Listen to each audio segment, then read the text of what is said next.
Les syndicats et producteurs de café cacao réclament 17 milliards de francs CFA au Conseil Café Cacao.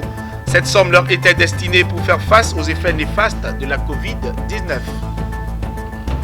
Le Premier ministre Patrick Achi à Yamoussoukro pour l'inauguration de l'Institut national de formation judiciaire. L'édifice construit à plus de 11 milliards de francs CFA est financé par la France.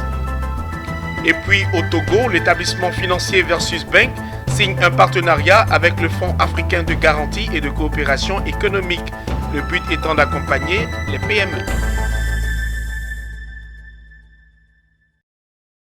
Merci, mesdames et messieurs, de nous rejoindre pour le journal sur Business 24 Africa. Réunis au sein du même collectif, les syndicats et producteurs de café cacao réclament le paiement du fonds de soutien Covid-19, estimé à 17 milliards de francs CFA. Ce fonds promis par le gouvernement ivoirien devrait être redistribué par le Conseil Café Cacao qui, une fois de plus, est dans le viseur de toutes les organisations de cette filière. Le compte-rendu de Walter Kofi et Richard Akeke. Vu que depuis le déclenchement de la Covid-19, toutes les filières agricoles ont bénéficié d'un appui financier sauf la filière Café Cacao. Vu que la campagne de commercialisation de la campagne 2020-2021 a été une catastrophe. C'est la désolation et l'amertume qui animent le cœur de ces producteurs de café cacao, essoufflés par une multitude de crises que connaît la filière. Aujourd'hui, réunis au sein d'un même collectif, les producteurs ont au cours d'un communiqué exposé un malaise existant entre eux et le Conseil Café Cacao. Il ressort de ce communiqué que le directeur général du Conseil Café Cacao aurait confirmé au cours d'une réunion en mai dernier, disposer d'une enveloppe de 17 milliards de francs CFA dégagée par le gouvernement afin de soutenir les producteurs de la filière impactés par la Covid-19. À en croire leurs propos, le directeur général du Conseil Café Cacao aurait affirmé quelques mois plus tard que le fonds de 17 milliards qu'il avait dit être à sa disposition ne l'était pas encore. Les producteurs dénoncent les propos du directeur général qu'ils qualifient de contradictoires et réclament le fonds qui leur a été promis. Nous, c'est avec grande surprise, sinon avec étonnement qu'on a appris il y a 72 heures que l'argent n'est pas disponible. C'est le directeur général du Conseil Café Cacao qui a appelé les présidents des organisations pour venir leur donner la nouvelle que comme quoi lui, il a déjà un fonds à sa disposition, que lui, il juge non satisfaisant et qu'il demande un montant supplémentaire pour augmenter. Donc pour nous, ce qui était un acquis, qui est aujourd'hui les 17 milliards, ce n'est pas quelque chose qui doit venir ailleurs. C'est ce que nous, on a cru. Et c'est l'information que lui-même il a donnée aux producteurs. Maintenant, un mois et demi après, on revient, on lui dit non, l'enveloppe n'est même pas disponible. C'est maintenant nous sommes en train de faire des fiches pour faire la demande. Et mieux, cette enveloppe-là va venir servir d'achat de matériel. L'autre combat des producteurs concerne la répartition de ce fonds. Promis sous forme de nature, le producteur souhaiterait une répartition numéraire des 17 milliards de francs CFA. Une forme de répartition qui pour eux serait plus avantageuse pour soulager les producteurs impactés par la Covid-19. Il faut que ça s'arrête. On nous a dit officiellement, allez dire aux producteurs de ne pas vendre le cacao, de rester serein que le cacao sera acheté. Mais les impacts de la Covid-19 ont fait que les producteurs ont préparé du produit à vendre à 1000 francs, mais qu'ils ont vendu finalement à 700 francs, 750 francs. Ce manque à gagner, là, on récupère ça comment? Avec maintes échanges avec le Conseil du Café Cacao, on nous fait apprendre aujourd'hui que le fonds que nous venons d'avoir a des thèmes de référence et que ce sont des chaussures bottes, des tricycles qu'on va donner aux planteurs. De quoi parle-t-on?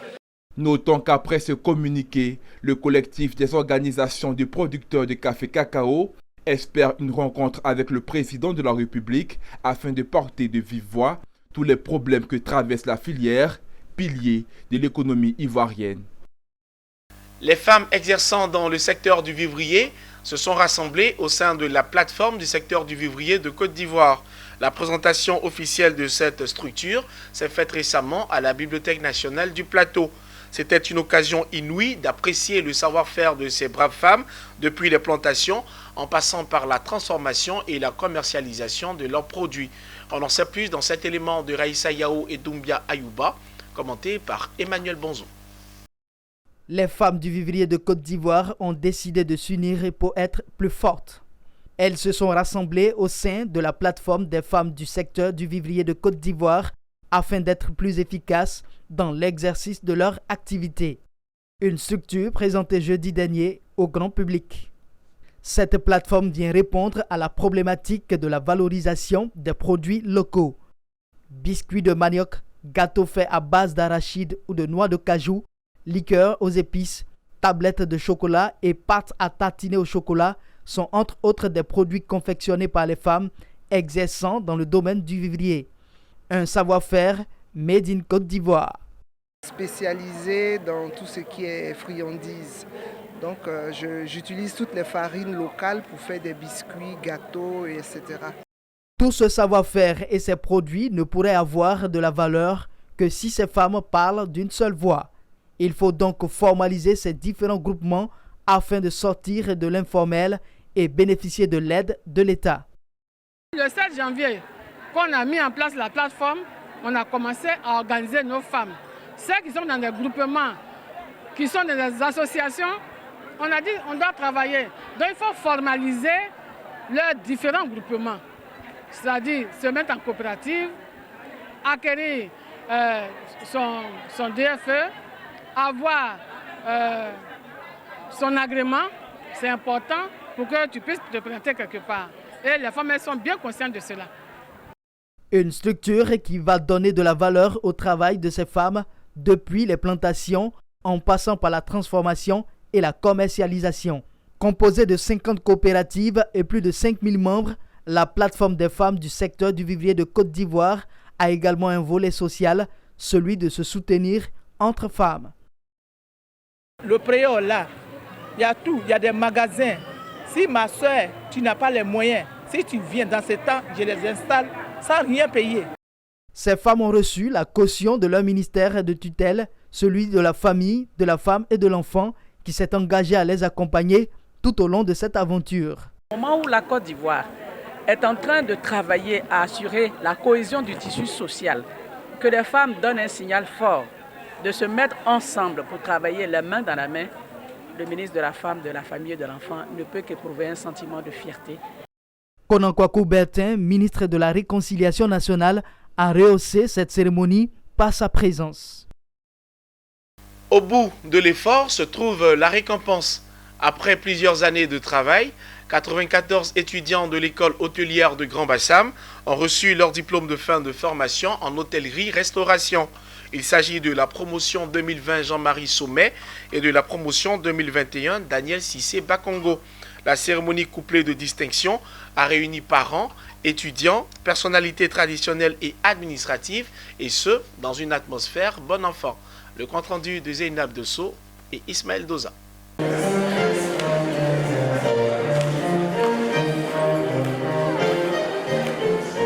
Cette distinction est le fruit de leurs efforts parce qu'ils y ont cru. Ces 74 étudiants de l'école d'hôtellerie de Grand Bassam ont décroché leur diplôme en bachelor au bout d'un cheminement rigoureux. 50 récipiendaires de la promotion 2020, Jean-Marie Sommet, et 64 de la promotion 2021, Daniel Cissé Bakongo.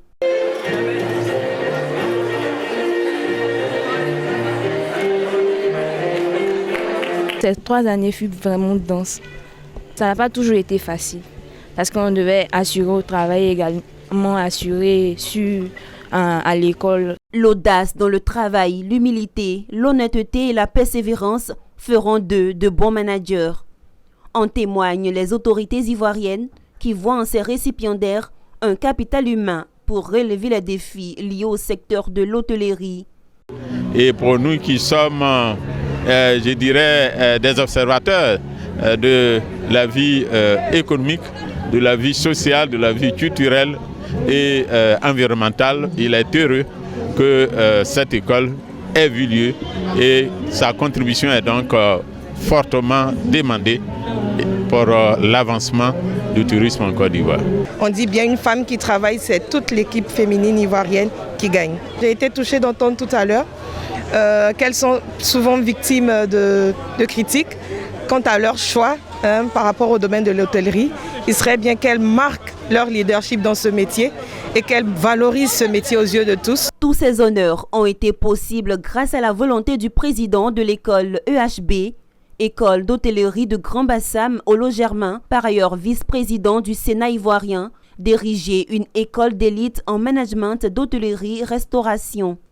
Et nous connaissons les difficultés qu'il y a pour trouver du personnel de qualité, d'encadrement bien sûr. Et il était important que nous puissions réfléchir profondément à la question. Pour nous, il faut relever les défis, il faut aller chercher la formation qui cadre avec l'environnement professionnel.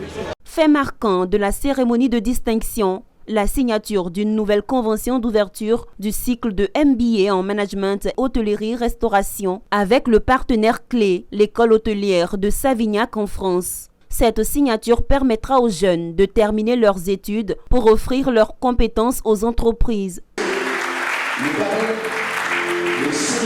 Créé en 2016 par le président Olo Germain, en partenariat avec l'école hôtelière de Savignac en France, l'école hôtelière de Grand Bassam répond aux attentes d'une cible désireuse de suivre un cursus académique de qualité. Lancé le 8 janvier dernier, l'Institut de formation politique Amadou Gon Coulibaly tient désormais son siège. Situé dans la commune de Cocody, plus précisément aux Deux Plateaux, l'édifice a été inauguré en présence de plusieurs membres du gouvernement. La coupure de ruban de l'Institut intervient 1 an jour pour jour après le décès de l'ex-premier ministre Amadou Gon Coulibaly. Les temps forts de l'inauguration dans cet élément de Issa Badini et Ezekiel Seri, commenté par Pierre Tebeu. Amadou Gon Coulibaly n'a pas laissé un vide, il a plutôt laissé des valeurs, a dit Adama Bictogo, premier vice-président de l'Assemblée nationale. Au-delà des valeurs submentionnées, c'est l'image et le nom de Amadou Gon Coulibaly qui sont immortalisés à travers cette enseigne qui trône à l'entrée du nouveau siège de l'Institut de formation AGC. À la coupure de ruban, plusieurs ministres et anciens ministres de l'État de Côte d'Ivoire, dont l'actuel locataire du ministère des Eaux et Forêts. Représentant le Premier ministre Patrick Hachi, Alain Richard Donvaï s'est félicité de l'avènement de l'Institut et a dit espérer qu'il reflètera l'idéal de l'ancien Premier ministre. Et cet institut vient à point nommé pour que nos jeunes générations soient formées politiquement, formées de la bonne manière et surtout pour que cet idéal que Amadou Gon a voulu laisser et léguer puisse se perpétrer. Faire d'une pierre deux coups, l'Institut de formation politique AGC a une double vocation. Pérenniser l'œuvre et l'image de l'homme et servir de cadre pour la formation politique de la nouvelle génération. À l'initiative, Touré Mamadou, ministre de la promotion de la jeunesse, de l'insertion professionnelle et du service civique. Pour nous, c'était un challenge. Ça a été annoncé donc, depuis le décès du Premier ministre Amadou Gon Coulibaly. Pour nous, cet institut permet donc de pérenniser, comme ça a été dit, ses valeurs et d'immortaliser le Premier ministre Amadou Gon Coulibaly. Parce que la cohorte de jeunes qui chaque année viendra prendre des formations ici, cette cohorte de jeunes, nous l'espérons, intégrera un certain nombre de valeurs que unanimement tout le monde a reconnues donc au Premier ministre Amadou Gon Coulibaly. Directeur exécutif du RHDP, parti dont était issu Amadou Gon Coulibaly, Adama Bictogo a invité les auditeurs du tout nouvel Institut de formation politique à s'approprier les valeurs de Amadou Gon Coulibaly. Et ce legs va au-delà de l'inauguration que nous allons faire, mais ce legs n'a de valeur qu'à travers les valeurs qu'incarne Amadou Gon Coulibaly. Le bâtiment est une chose, les meubles sont une chose, mais les vraies valeurs, c'est ce qui reste dans la mémoire. La première promotion de l'Institut riche de 200 auditeurs a effectué sa rentrée le 4 juin. 6 mois durant, ils seront confrontés à des modules tels que conviction et éthique politique, organisation et fonctionnement des partis politiques, État et nation. L'Institut ambitionne dès l'année prochaine de porter le chiffre à 400 le nombre d'auditeurs. Rendons-nous à Yamoussoukro, capitale politique de la Côte d'Ivoire, où le Premier ministre Patrick Hachi a procédé à l'inauguration de l'Institut national de formation judiciaire. Cet institut va accueillir les meilleurs étudiants en droit venant de la Côte d'Ivoire et de la sous-région. Le coût de l'édifice est estimé à plus de 11 milliards de francs CFA, financé par la France dans le cadre des projets de désendettement C2D. Charles Kouakou, Emmanuel Bonzo. Le Premier ministre de Côte d'Ivoire, Patrick Achi, à l'inauguration de l'Institut national de formation judiciaire de Yamoussoukro. Démarré le 16 février 2018, l'édifice est entièrement achevé sur une superficie de 16 hectares. Coût de la construction, 11 milliards 400 millions de francs CFA.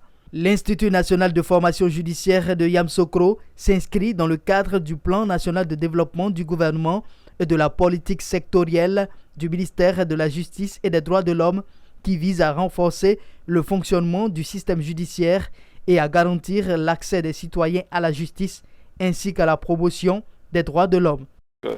Ces infrastructures sont vraiment des infrastructures de qualité. Comme je dis, je suis vraiment impressionné et j'espère que les étudiants qui passeront par cette institution-là sauront faire les efforts à la mesure des efforts qui ont été faits pour le mettre à disposition aujourd'hui de ces infrastructures de qualité et pourront contribuer à la vision d'une Côte d'Ivoire intègre, d'une Côte d'Ivoire juste, d'une Côte d'Ivoire prospère, d'une Côte d'Ivoire en paix.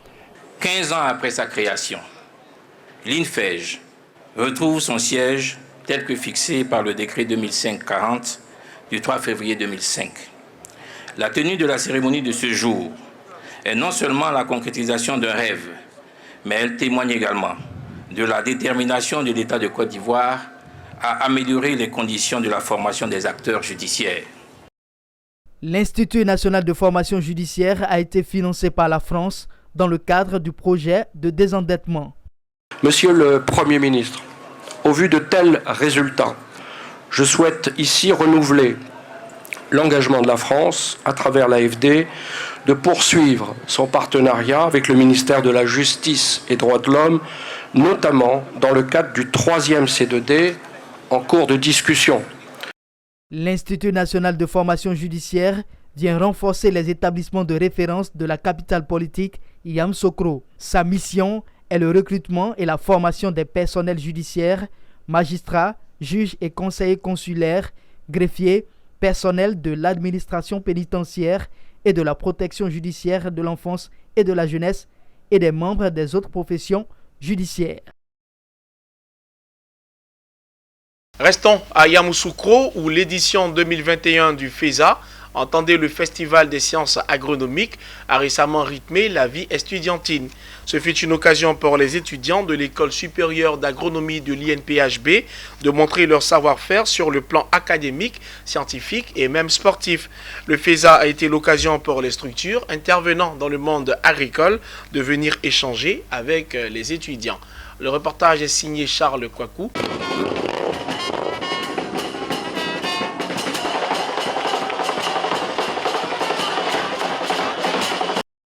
À Yamoussoukro, dans la capitale politique de la Côte d'Ivoire.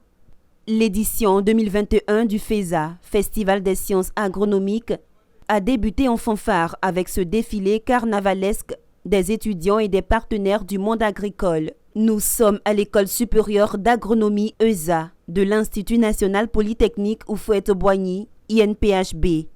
Occasion pour les futurs ingénieurs agronomes de faire montre de leur talent extrascolaire à travers un programme dense et alléchant. Mais le talent principal des étudiants de l'ESA est l'innovation. Les professionnels du monde agricole et les partenaires ont pu le découvrir à l'issue du jeu concours La Foire au projet. Les étudiants ont laissé admiratifs les participants par l'originalité de leur projet qui couvre tous les secteurs du monde agricole.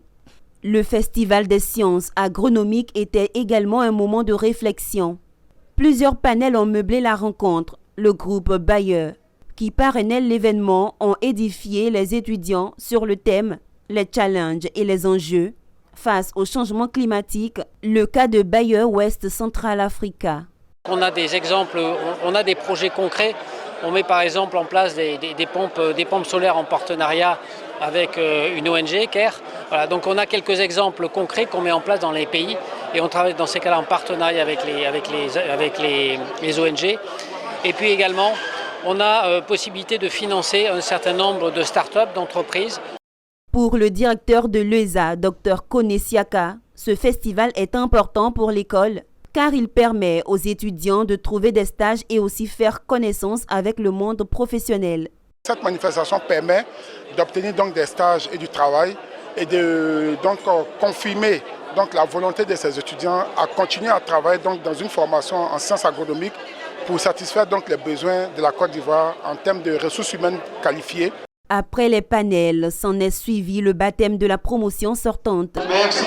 Voilà, très bien. Autre temps fort du Festival des sciences agronomiques, l'inauguration du salon d'honneur Kama Berté, ancien directeur de l'ESA de 1996 à 2000.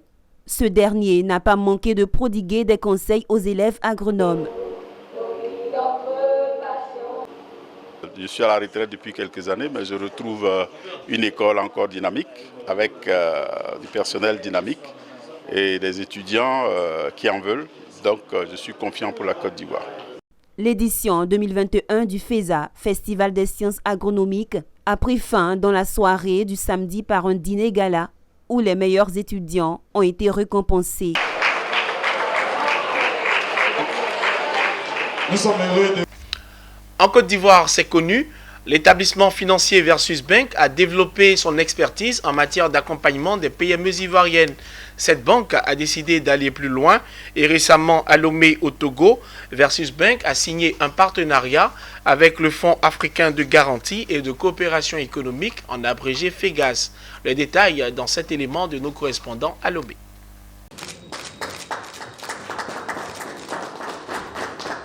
Cet échange de documents entre le directeur général du FAGAS et le directeur général de Versus Bank consacre le partenariat qui existe désormais entre les deux institutions. Le fruit d'une séance de travail que les responsables de la banque ont eue ce mardi avec la direction générale du Fonds africain de garantie et de coopération économique. Grâce à cet accord, Versus Bank bénéficie d'un mécanisme destiné à faciliter l'accès des PME et PMI ivoiriennes au financement innovant avec de meilleures conditions du marché et pour particularité la contre-garantie du FAGAS, un défi que la banque comptait relever depuis des années.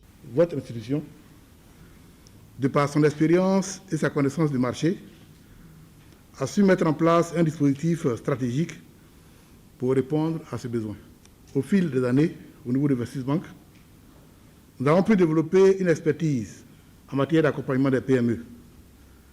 Mais sommes malheureusement limités dans notre intervention en raison des contraintes baloises liées à nos fonds propres.